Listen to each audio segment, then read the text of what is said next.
अस्सलाम वालेकुम नाज़रीन, एक नई वीडियो के साथ मैं हूँ आपका मेज़बान रज़ा अब्बास। ईरान अमेरिका के मुज़ाकरात जारी व सारी हैं। 11 मई बरोज़ इतवार वाले दिन भी ये ओमान में मुज़ाकरात हुए हैं और ओमान के सालिसी में ही मुज़ाकरात हुए हैं। इस मुज़ाकरात के राउंड को बहुत मुश्किल कहा जा रहा है। ईरानी हुकाम की जानिब से भी कहा गया है कि ये वाला जो राउंड था, जो कि 11 मई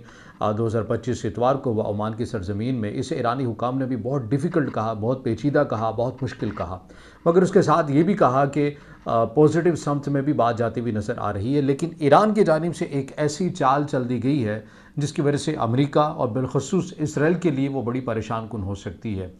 ईरान की जानिब से ऐसी कौन सी ऑफ़र करवाई गई है अमेरिका को, वो आज के इस व्लॉग में हम आपके सामने रखेंगे। और जो मशरिक़ की वुस्ता का एक मंजरनामा मुमकिन तौर के पर बनता हुआ सामने नज़र आता है, उसकी कुछ सूरत हाल आपके सामने रखेंगे। मगर उससे पहले आपसे दरख्वास्त की वीडियो को लाइक और चैनल को सब्सक्राइब ज़रूर कीजिएगा। तो मामला कुछ यूँ है कि 11 मई 2025 को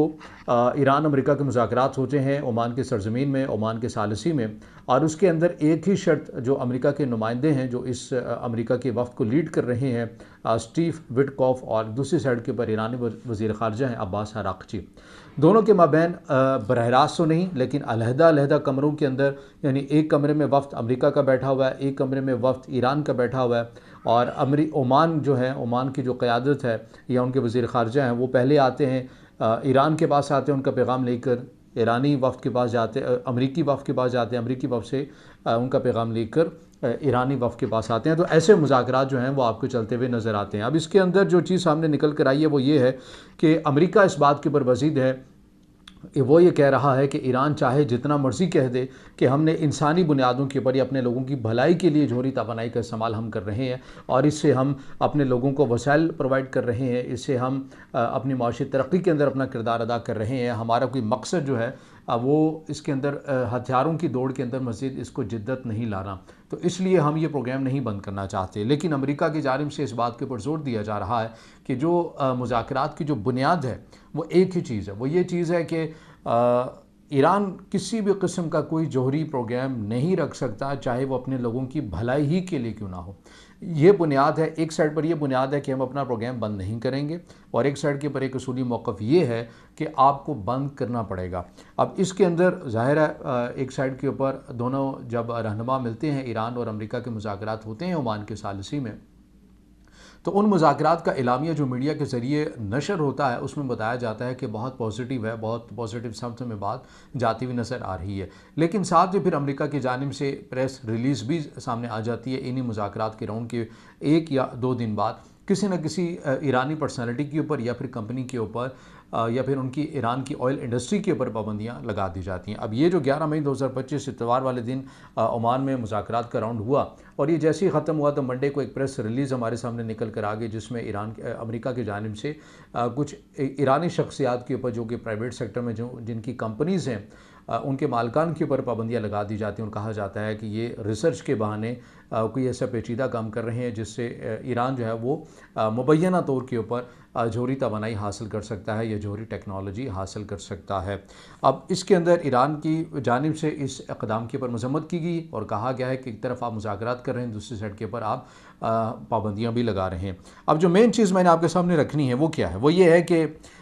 इसके अंदर ये तो आपको मालूम ही है कि इसराइल की जानिब से ये अमेरिका को क्या कहा गया था कि अगर आपने ईरान के साथ मुज़ाकरात करने हैं तो फ़कत एक शर्त के ऊपर, वो है लिबिया मॉडल, यानी तमाम वेपन्स को आपको ख़त्म करना होगा, वेपन लेस इस कंट्री को बनाना पड़ेगा, तभी इसराइल समझेगा कि अब उसकी बका की ज़मानत मिल गई है, तो अब आप ईरान के साथ माशी जो पाबंदियाँ वो हटवाएँ, उनके साथ कारोबार करें। लेकिन इसके अंदर जो ईरान की जानिब से जो सबसे बड़ी बात कही की है वो ये है, ईरान ने यह ऑफ़र रख दी है टेबल पर अमेरिका के सामने कि अगर आपको लगता है, अगर आप हमारे पर ट्रस्ट नहीं कर रहे, और ज़ाहिर हम आपके ऊपर उस तरह से ट्रस्ट नहीं कर रहे, तो चलिए सऊदी अरब आपका इत्तेहादी है मशरिक़ वुस्ता के अंदर,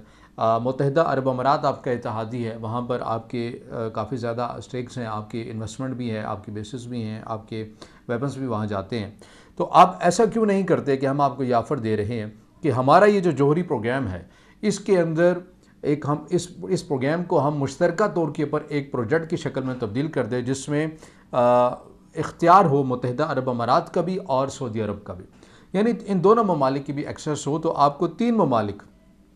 ईरान, सऊदी अरब, मुत्तहिदा अरब अमारात, अब ज़ाहिर है ईरान की जानिब से जो ये ऑफ़र दी गई है, अब ऐसा तो मुमकिन नहीं है कि ये मुत्तहिदा अरब अमारात को एतमाद में लेकर नहीं किया गया होगा या सऊदी अरब से बात करके नहीं किया गया होगा। तो ईरान ने तो अपना होमवर्क करके ही ये बात टेबल के ऊपर रखी है कि आप ऐसा करिए, अगर आपको हम पर एतमाद नहीं और ज़ाहिर हमें आपके ऊपर एतमाद नहीं है, तो आपको सऊदी अरब और मुत्तहिदा अरब अमारात के ऊपर तो एतमाद है ना। तो आप ऐसा करें कि इस प्रोग्राम के अंदर हम उन्हें भी शामिल कर लेते हैं, हर तरह की एक्सेस उन्हें भी होगी, वो भी देख सकेंगे। ये टोटल ईरानी अवाम की फ़लाह व बहबूद के लिए है, और बल्कि हम इसको बढ़ाकर मज़ीद ख़त्ते की बेहतरी के लिए लगा सकते हैं इस प्रोग्राम को। लेकिन हमारा मकसद जो है वो जोहरी बम हासिल करना, ये हमारा मकसद नहीं है। अब इसके ऊपर अमेरिका ज़ाहिर है बड़ा परेशान है। अगर वो इनकार करेगा तो सऊदी अरब यही समझेगा कि हम पर अदम एतमाद किया गया है। अगर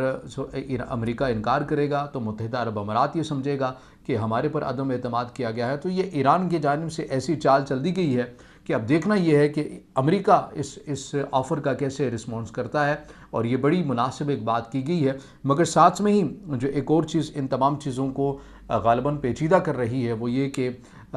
IAEA के जो हेड हैं, जो एटॉमिक एनर्जी के हवाले से इस इदारे के जो हेड हैं, जो ईरान के न्यूक्लियर प्रोग्राम को मॉनिटर भी करते हैं, जो चीज़ें करते हैं, एक एग्रीमेंट के तहत जो कि बराक ओबामा के टेन्योर में हुआ था और उसमें एक्सेस मिली थी इस इदारे को, उनके एक हेड की जानिब से फ्रांसीसी एक अखबार को इंटरव्यू दिया गया है और उन्होंने कहा है कि ईरान का ये जो जौहरी प्रोग्राम है ये बहुत पेचीदा है, ये बहुत मुश्किल में किसी को समझ में आता है। इसलिए कि जब मैं ये देखता हूँ, यानी मैं उनके बकौल बता रहा हूँ, ग़ालिबन उनका नाम भी राफेल ही है, तो वो उनका ये कहना है कि जब मैं इस प्रोग्राम को देखता हूँ तो मुझे एक ही तस्वीर मुख्तलिफ़ हिस्सों में नज़र आती है, और मुझे ये ख़दशा है कि ईरान जब चाहेगा तो इस पुर्ज़ों को जोड़ लेगा, इन टुकड़ों को जोड़ लेगा और एक तस्वीर बन जाएगी। यानी उनका कहने का मतलब ये है कि एटम बम